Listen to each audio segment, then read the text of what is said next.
How y'all doing? Good to be with you. As Luke shared, we partner together in doing this church gospel thing, and it's an honor to be with you here today at Hope. And couldn't be more excited for you and about you and all the things going on. And at our church, we've been trying to figure a few things out as well. And so about a month ago, I shared this information with our church family. It's graduation Sunday at Wallen, our youth pastor speaking. I said, Luke, would it be appropriate for me to come down and share what we've been thinking about with you guys at Hope? And he said, oh, that'd be all right. So here we are.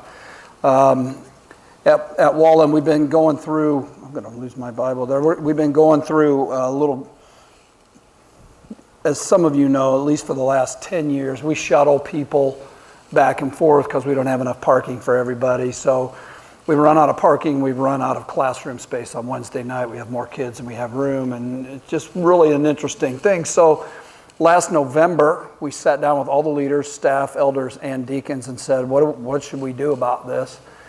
And we put 4 options on the table. Let me share those with you. I'll try to say them in a cute way just to keep your attention. And if it isn't very cute, then go ahead and take a nap. That's all on you. So the first one is that we could add on to our present building. So the interesting part about that is we stay where we're at and we add on. The interesting thing about it, we only have 6 acres, which may sound like a lot down here, but where we're at, it's not very much. So we'd have to build a parking garage, which we'd have to get the neighbors to agree to have a parking garage in their neighborhood, which I assume would become like the new skateboard park, right? Isn't that what happens in parking garages? That could be kind of cool, actually, but that's a whole nother thing. And we'd have to rip the roof off and put a second floor on the building because we can only go up or down. We can't go out in any way, shape, or form. We kind of eliminated that because that'd be like millions and millions of dollars, and probably as a Band-Aid doesn't solve the problem that much. Second, we can stay and keep on. We just stay right where we're at and think of new ways to do ministry. So we've been pondering that. Do you have a Saturday night thing? Do you have another Sunday? Do you have 2 midweek services? So you have enough room for all the kids and have a Awana and all the stuff we do on Wednesday and Thursday, or Tuesday and Thursday, or you can kind of, all the staff resigned when that one was proposed. And so I'm by myself now. Or we could try to move the administrative function to another site and turn the offices into classrooms. Again, Band-Aids on a bigger problem. The third one was to stay and move on, kind of similar to what we've done here with Hope, and that is find a third site that we could go and start another church somewhere, and that could be urban or it could be suburban, could go either direction, and that's a possibility. Different than what we did here, though, because we initially talked about sending like 100 people here. But if you send 100 people here, there wouldn't be any room for the neighbors to come in. That didn't seem like a smart thing to do. So we actually sent about 25 to start this ministry. And but this one needs to be bigger than that just so we can relieve the pressure. So we need a couple hundred people to leave and figure out where to put them and doing that. And so that's still a possibility, and we are still pursuing that. The third or fourth, am I up to 4? Okay, number 4, thank you. You helped me. I'm a little confused myself. So the fourth one was just to move on, which means to sell everything we have and go to a whole new site, and that could have been either suburban or urban. And that one seemed not very likely because who's going to want to buy our church? It's several millions of dollars worth of property. But in the course of pursuing on December 6th of 2017, so that happened November the 10th. 2017. On December 6th, we started the actual journey where we started looking for where can we find a third site. In the course of doing that, the realtor who was showing me property said he had a buyer for our building. I couldn't believe that, but he said it was so I believed him, and we started down that path, and simultaneously an urban site came available to us that we weren't planning on either. So we chased that. That was December, last week of December, toured the urban site, had people in our building, and for 3 months, from the beginning of January 1 to the end of March, we chased that idea of actually selling everything we have, moving into the city, and doing ministry in a very unique way in our city. Now, I don't know if you know anything about what churches do, but churches don't sell suburban sites and move into city sites. Churches sell city sites and move to suburban sites all the time, right? So this is absolutely flipped and backwards from what most people done. So for 4 months, I was kind of leading us in what I would call a labyrinth of commercial real estate. And the labyrinth of commercial real estate means that it's like a little rat maze you're trying to figure your way through, only I was doing it as a seller and a buyer. So negotiating a sale and negotiating a purchase simultaneously, both of them in multi-millions of dollars, which makes it very, very interesting. And I don't know that much about that. I'm just a dumb pastor from New Haven. You know, I grew up on the wrong side of the tracks in a little bitty house. My daddy worked in the factory his whole life, and we were just kind of poor when we got holes in our clothes. Mom put a patch on them. Now they're called designer jeans. You know, when I was a kid, you put patches over them, and you go to the King's store and you iron the bad boys on in it. So multi-millions of dollars, my mind is blown. So we ended up navigating all those, and about 3 weeks ago, it all fell apart. Both the purchase of the urban site and the purchase of our building all went away. Now, during that time, I've been trying to tell our church family what was going on, but I was not allowed to say a whole lot. The reason was that the site we were going to buy downtown had what's called a non-disclosure agreement on it, which means I wasn't allowed to talk to people. It was against the law. I had to sign a sheet that for the 2 years you're not allowed to tell anybody where you were going or what you were doing, which has really hurt the cause of trying to tell our church family we're thinking about this. And then they had the audacity to say, we need to know your church family is behind this, the seller. And I said, great, let me tell them so I can find out. I'd like to know that out myself. So my hands were tied on this one. My tongue was held like this, and they said, go talk to you. So there wasn't a lot we were able to do. Needless to say, the folks out at Wallen were getting a little nervy as I was trying to release as much information as possible and not overwhelm them. The urban site was really interesting because it's a very strategic site in our city. It was a site of some acreage and in multiple buildings, and really allowed us to do a variety of ministries that we were very, very excited about. Now, there's the kind of business background to this thing. I want you to go in your Bibles to Romans chapter 15. Let me give a little biblical context to why we would even think about such a thing. As I said, it's not normal for someone to sell a suburban thing to come to an urban thing. It's very normal for urban churches to close their doors and move out to suburbia. It doesn't go the other direction. Why would we even consider doing such a radical thing? In Romans chapter 15, verses 1 to 3, it says, we who are strong have an obligation to bear with the failings of the weak and not to please ourselves. Let each of us please his neighbor for his good, to build him up. For Christ did not please himself, but as it is written, the reproaches of those who reproached you fell on me. And as I unpack this passage, you'll understand the biblical motivation for thinking that we should do something different. So in the passage, it says in verse 1 that we have an obligation, and it compares two groups of people. There's a strong group and a weak group in the verse. This language goes back to chapter 14, verses 1 and 2. It says, as for the one who's weak in faith, welcome him. Don't quarrel over opinions. One person believes he may eat anything, while the weak person thinks he can only eat vegetables. So now we know that all of you who are vegans are the weak people. I don't know if you knew that or not. I think it takes a lot of discipline to not eat meat. Personally, I'm a carnivore, but it does shorten the line at the Coney Dog Cafe for anybody who likes a little hot dog every once in a while. All of you vegetarians, makes room for us to have more Coney dogs, which is I'm all in on that whole idea. But you notice the passage says we have an obligation. And so we started thinking about what is our obligation to our community. As a church, what's our job? What are we supposed to do? What does God not just ask us to do, but obligate us to do And so we came out of this thinking that we have a mandate from our Bible right here. And you'll notice it says from strong to weak. There's a tough English translation there that I don't really care for that much, because it says the failings of the weak.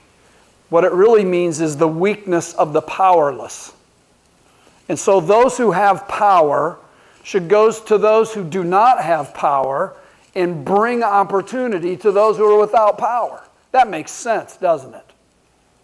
If you've watched our society unfold, this is a common theme, that those who have power and have ability end up hoarding their power and ability for their own wealth, for their own benefit, and don't care about their neighbor who's weak.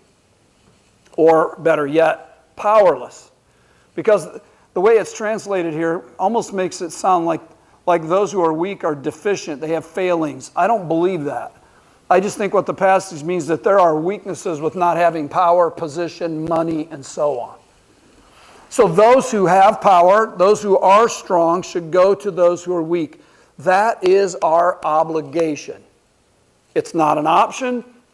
It's not something you get to vote on. It is what we are commanded to do. If you go back to chapter 13 and verse 8, same book, Romans, it says, owe no one anything except to love each other, for the one who loves another has fulfilled the law. Same idea. You are obligated to do one thing, love your neighbor. The one thing that you owe your neighbor is your love. Don't owe him anything else. This is a debt that you must pay. Loving your neighbor as yourself. And so as we sat down and talked and thought, we thought, this is what we're supposed to do. We are supposed to, as a church, take the strengths that God has placed in our possessions and apply them to those who are powerless in any way we possibly can. So that said, wow, we should go downtown. In the last 10 years, as we have approached ministry, every new ministry we've gone after has taken us toward the city, not away from it. And so we are trying to pay attention to that, understand that it is our obligation to build up our neighbors. Who are our neighbors?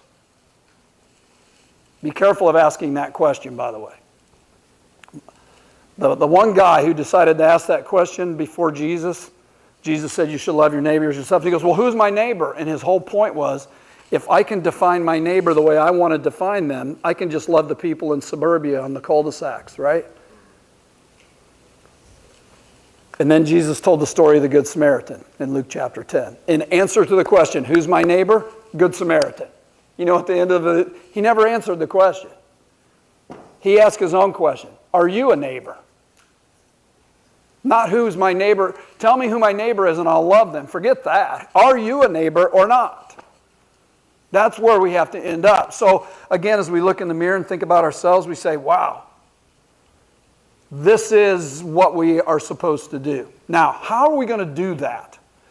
So the method on which we wanted to follow is this. We want to unleash the human resources of our church into our city to help the powerless. That is what we want to do. How do you do that? Let me give you 4 examples. So I'll put some pictures up on the screen. So can we throw the first photo up? I think we have this. We'll see how this goes. Oh, we skipped that quote. That's all right. That's fine. You might recognize the people in the top left corner, Bob and Janet. They're in the back row. They hate it when I put their picture up on the screen. And Janet says, I want a glamour shot rather than that picture. I don't look as good as... She looks great. Don't you think she looks great? Of course, when you're standing next to Bob, it's not hard to look great. You know what I mean?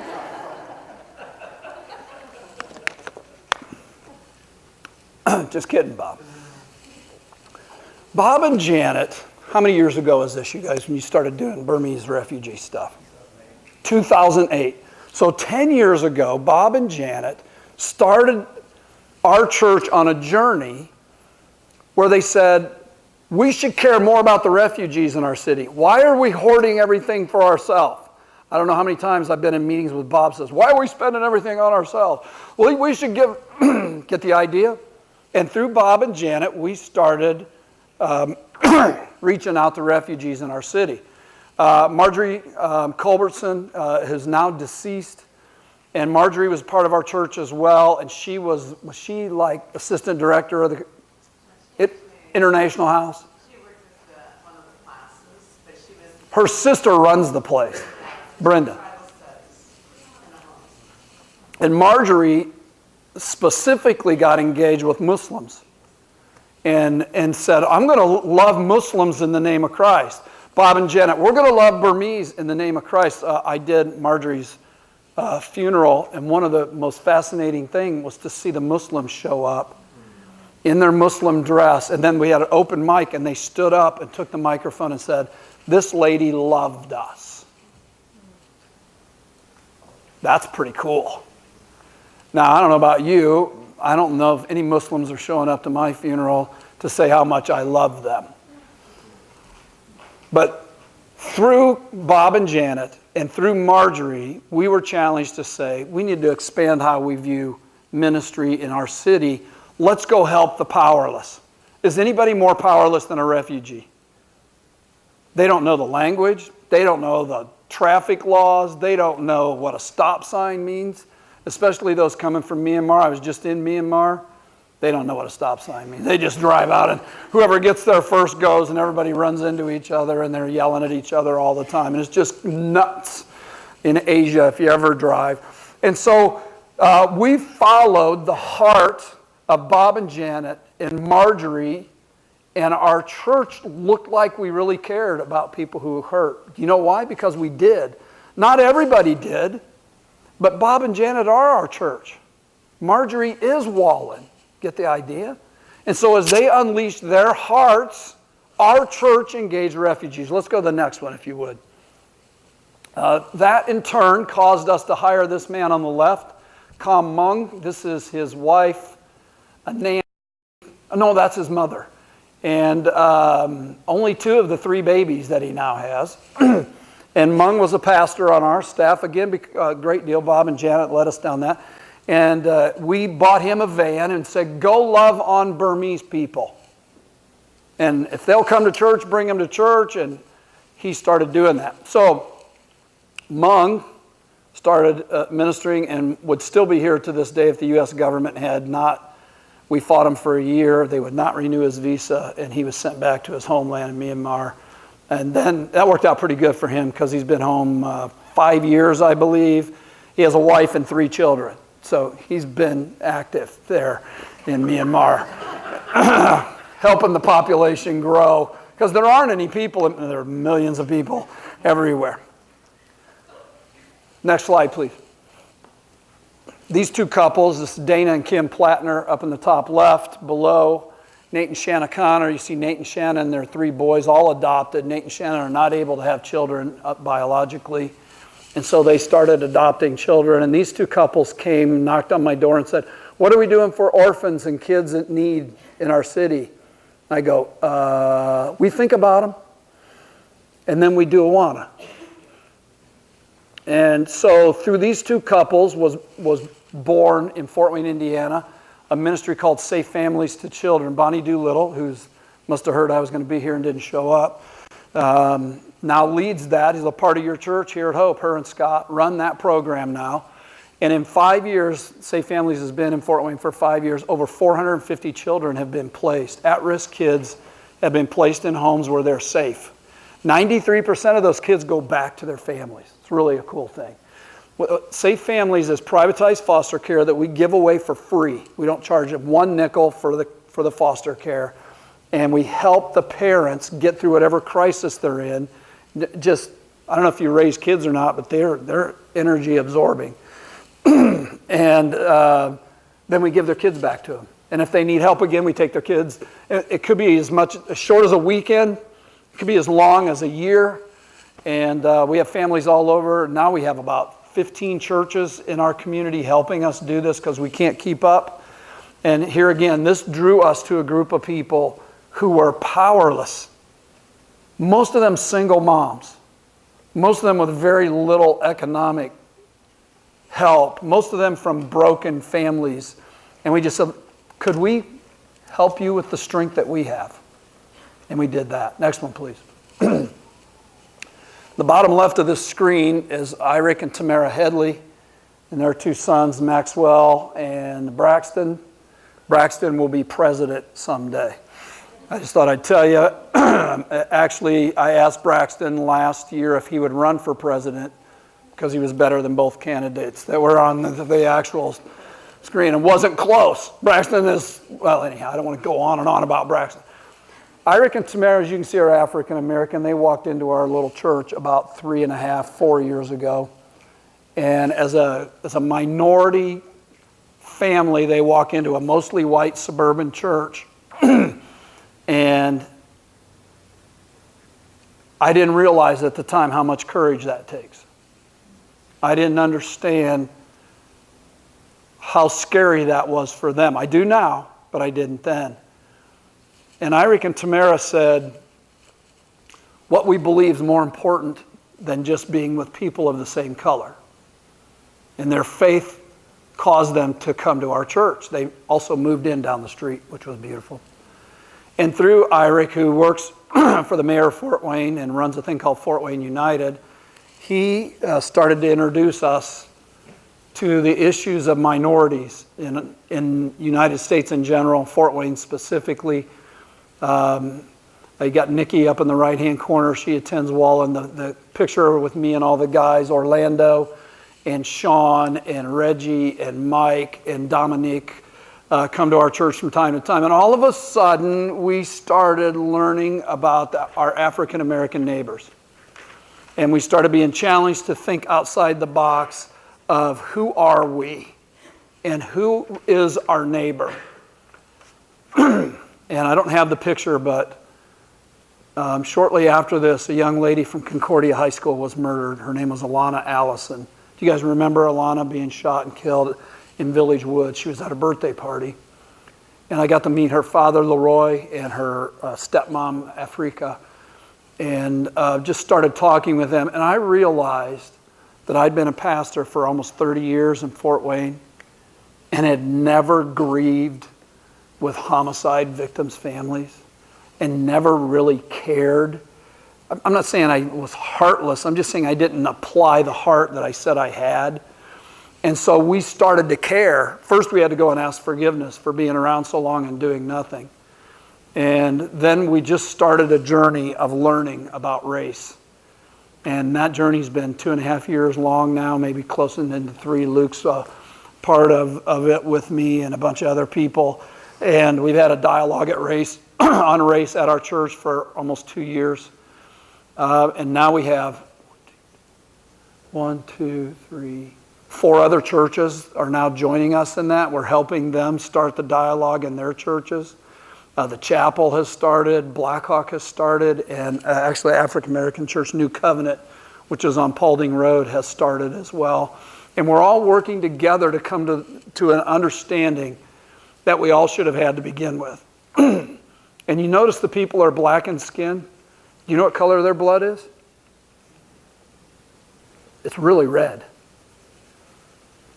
Acts chapter 17 says that God created from one man the entire human race. Every tribe, tongue, and nation, we're all the same. So ethnicity is an earthly distinction. Now, we play to it all the time, don't we? Whether we're black or white or Latino or Asian or whatever other nation. I mean, I'm Romanian. I play the Romanian card a lot. No one even knows what the Romanian card is, and I don't either. But, you know, we embrace our ethnicity. We say, oh, I'm German, I'm Polish, I'm Romanian, I'm Italian, I'm Venezuelan. When we open our Bibles, well, here's what God says. I came to die for all the people's sins, no matter what their ethnicity is. In fact, when we get to heaven, there's going to be a great mosaic of nationalities that are represented at the cross of Christ. We've been learning that at Wallen. And we had the audacity as elders to dream we could make a difference on this issue in our city. We also felt like we need to maybe move downtown to do that. We might be able to pull it off from suburbia. We're working at it. But what would it be like if our church and all the people of our church and its resources were in a community that was more multi-ethnic than the one we're in now? What would that be like? Could we matter? Could we make a difference? Could we show the entire world that white people and black people are people? And that the melanin difference in their skin is irrelevant? So we had the audacity to dream that and think about that. So we said, maybe we should go down for that. And then the fourth slide, you might recognize this place. A couple, 2.5 years ago, Hope Church was born.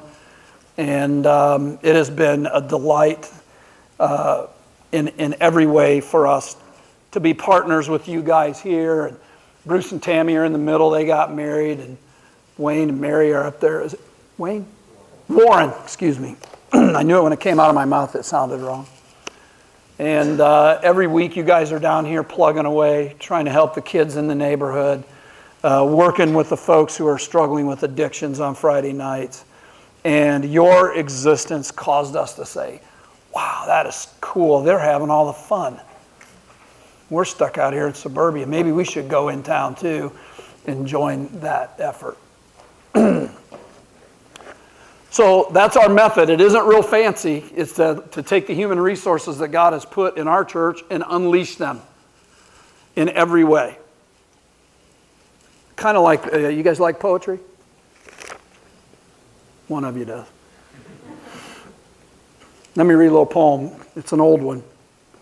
And it's been set to music, so you guys may know it. We sang some old songs today. Good job, by the way. Appreciate it. Take my life and let it be consecrated, Lord, to Thee. Take my moments and my days. Let them flow in ceaseless praise. Take my hands and let them move at the impulse of Thy love. Take my feet and let them be swift and beautiful for Thee. Swift and beautiful for Thee. Take my voice and let me sing, always only for my King. Take my lips and let them be filled with messages from Thee. Filled with messages from Thee. Take my silver and my gold, not a mite would I withhold. Take my intellect and use every power as You choose. Every power as You choose. That's pretty powerful, isn't it? Take my will and make it Thine. It shall be no longer mine. Take my heart, it is Thine own. It shall be Thy royal throne. It shall be Thy royal throne. Take my love, my Lord, I pour. At Your feet its treasure store. Take myself and I will be ever only all for Thee. Ever only all for Thee. And if I was honest with you, I would tell you that at Wallen, we want to be that church. I don't know if we are or not, but we decided to dream that just maybe if we were selfless enough and we were motivated enough and we loved enough, we could make a difference. So, our opportunity then, that was our obligation. That was our mandate and the method for meeting that obligation. Our opportunity is found here in the next passage. And again, the mandate is very simple. Love your neighbor as yourself. That's simple, except for it's really hard to do. It requires a selflessness. You'll notice in verse 1 that you're not to please yourself. You're to please your neighbor for his good and to build him up. And so our mandate is to love our neighbor as ourselves, to bring goodness and growth to others and not thinking about ourselves first. I do want you to know that this is not just being used by people. This is for their good and for their growth. So it doesn't mean that you just do what they want. You give them what they need. Because people will drain you dry with what they want. But it's not what they want that you need to be sensitive to. It's what they need that you need to be sensitive to. You need to understand even more than they do what their needs are. And so in this passage, to love our neighbor as ourselves, our mandate is to go do good to them and go build them up and make them new. Now, the method for pulling that off is to be like Jesus. And so in verse 3, for Christ did not please himself, but as written, the reproaches of those who reproached you fell on me. In other words, you become willing to become the focus of scorn. The reproaches of God fell on Christ. The reproaches of God will fall on you. And as I was reviewing this message, I just put a little note in the corner and I said, and I don't know, maybe you guys could tell me, how many times has this neighborhood scorned this church since it started? Has there been people who questioned your motives, who did not believe that you had any integrity, who thought you were here for something else? You're up to something. Why would you come here? No one else wants to be here. Why? Get the idea? Now that comes out of a group of people who are used to being used by people, who are used to being taken advantage of. Those are the powerless of verse 1. And the powerless only have power to do one thing, and that is to scorn others at the end, because you still have that. You can always cast blame on other people. And so it was with Christ. Why are you here on this planet? What is it that you're planning to do? If you have your Bible, you want to go, Philippians chapter 2 will take us to the idea of Jesus not living to please himself, but to please others. And if there's any encouragement in Christ, chapter 2, verse 1. And can I ask you guys something? Do you have any encouragement in Christ? That's where you're supposed to answer. That's where we talk to each other. Is there any encouragement? Yes. Thank you. There is for Joe. Is there any comfort from God's love in your life?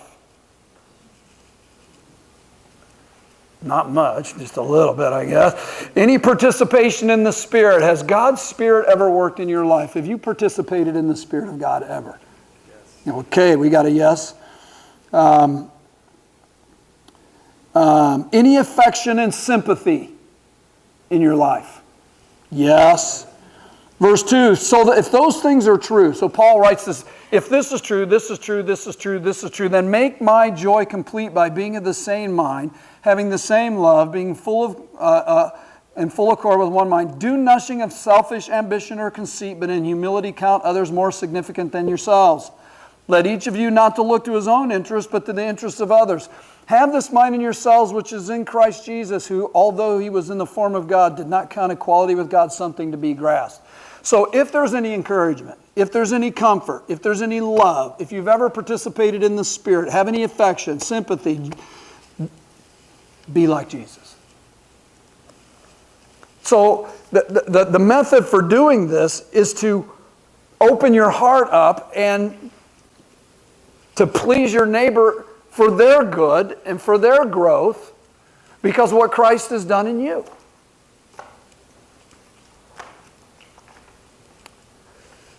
Now, we have another obligation. Let's go back to Romans. And you haven't lived under the... How am I doing on time? Okay, not bad. You haven't lived under the duress of my series on Romans. You may be very grateful for that. We've been in it since January of 17. So we're just going to close this bad boy down. Hopefully by the end of July, we'll be done with the book. But having gone through chapter 14, if you'll notice in verse 1, I suggested that their weak were there. Those were the people who can't eat meat. But you'll notice in verse 1 that they're weak in faith. There's a group of people inside the church. We've been talking about our neighbors outside the church. Inside the church, there are strong and there are weak. And so our second obligation is to each other. Your obligation is to each other in this room. And those who are strong are to help the ones who are weak in faith and not to quarrel with them and not to judge them. In fact, verse 3 says, let no one who eats despise the one who abstains, and let not the one who abstains pass judgment on the one. That's what people in church do, isn't it? We pass judgment on each other because we do it different. We despise our own brothers in Christ because you're eating a coney dog and I'm eating a salad. In the church at Rome, it was all Jews and Gentiles, and they hated each other. And now they're all made together as Christians, kind of like blacks and whites today. So you believe in Jesus, I believe in Jesus. You have black skin, I have white skin, and now we're brothers in Christ. Are we going to love each other or not? Well, these folks couldn't get along, so they kept finding reasons to not get along. The idea here is that we are to also look for the weak inside our church families. In fact, most commentators think the passage I just shared with you in 15:1 and 3 is all about church. I think it expands to neighbor beyond the church as well. But I can tell you, as we were making these plans, the people of our church and the people of this church are never far from our minds as leaders. We don't make decisions without thinking about you. And we care more about you than you would ever know. And the point is that as we considered relocating, that the people of our churches were always on our mind. And our desire was not to alienate, overwhelm, or anything, but we wanted to challenge the people of God to rise up and serve Him in great ways. Ways that have never been done before. At least not in this city. So that is the mandate. Let's go to the method, if you would, up there, please. Thank you. And would you throw the next slide up for me? This is from our Constitution at Wallen. It says, the elders may not obligate the church under a mortgage or note without prior approval or 2/3 referendum voting members during the Lord's Day morning services. Here's the reality. When you're talking about millions of dollars, you don't know what's going to happen, do you? There's a lot of stuff going on. I can guarantee you that we had no desire to move forward without the flock of God involved in it. So this wasn't 6 elders running off and doing what they want to do, followed by a few staff members and some deacons. No, the whole idea is that we do this as a church family. And we had no desire, even if this wasn't in our Constitution, we wouldn't do it without you. It was not on our heart to just run off and be a maverick, just for the sake of being a maverick. Now, I don't know if you can imagine the disappointment having spent, it ended up being almost 4 months of time in almost weekly discussions, negotiations, to find out that you had been kind of lied to the whole time, both by the buyer and by the seller. But all that hit me in about 5 days, 1 week, where I found out that really the seller was just playing us in order to get someone else to buy the building. You real estate people, Berkey, you're like that, aren't you? If I can get 2 buyers for the property, I can get more money out of one of the buyers. That's how it always works. I get it. And I didn't even mind being used for that, as long as we had been used and given a fair chance, which we weren't. And then the buyer of our building, I go to breakfast and we sit down and we're trying to wrap up some negotiations. And as we sat down, found out that they only lacked 2 things, money and money. They had neither. And I don't know what they were thinking they were doing. It was a smaller church, said, we want to buy the building. We got this amount of money. They didn't have any money and they didn't have any financing. Other than that, they were ready to purchase our building. Would you mind giving it to us? Oh yeah, we'd be happy to give it to you. What are we going to do? Be on the street then? So in the course of 5 days, both those things came over the wall, kind of kicked me in the teeth. And I told our elders, I said, if this doesn't work out, I'm going to be in the fetal position in a dark room. You'll find me because I'm not going to be moving much. I'm just going to be back there rocking back and forth. And that didn't exactly happen, but it was a real disappointment. What it did do, though, you guys, is help clarify what our mission is at our church. And help clarify how important all peoples are to us. And I think that's a good positive thing for us. We love you guys at Hope. We love what you're doing down here, and we want to cheer you on and support in any way we possibly can. Not because we're better, not because we're smarter, not because we're more important. But God has given us some resources, and I don't just mean money. You always think of money when you think of I don't. I think the most important resources were those people's pictures I put up on the screens, the Bob and Janets, and the Headleys, and the Plattners. Those are the real resources. Money's great, but it's a small thing compared to human heart. And that's what we're trying to develop at Wallen, and we want it to spill over into Hope. We want you guys to just radically transform your neighborhood, and we just wanted to come hold your hand and see if we could climb aboard your train and become like you in a lot of ways. Like I said, you guys are getting to have all the fun. We're stuck out there in suburbia trying to figure out how to park cars. And it's okay. I don't mind. I mean, it's okay. But I'm not. You think that's great? If I have one more conversation about shuttle buses, I may just crawl under the bus and let it run over me and just call it a life. So you guys, that's what we've been up to. I wanted you to know that we are deeply encouraged and committed to all that you guys are doing here. And we just want this place to blow up. We'll buy the whole city block and just keep blowing it up and blowing it up. I don't know how to do that, but we'll figure that out along.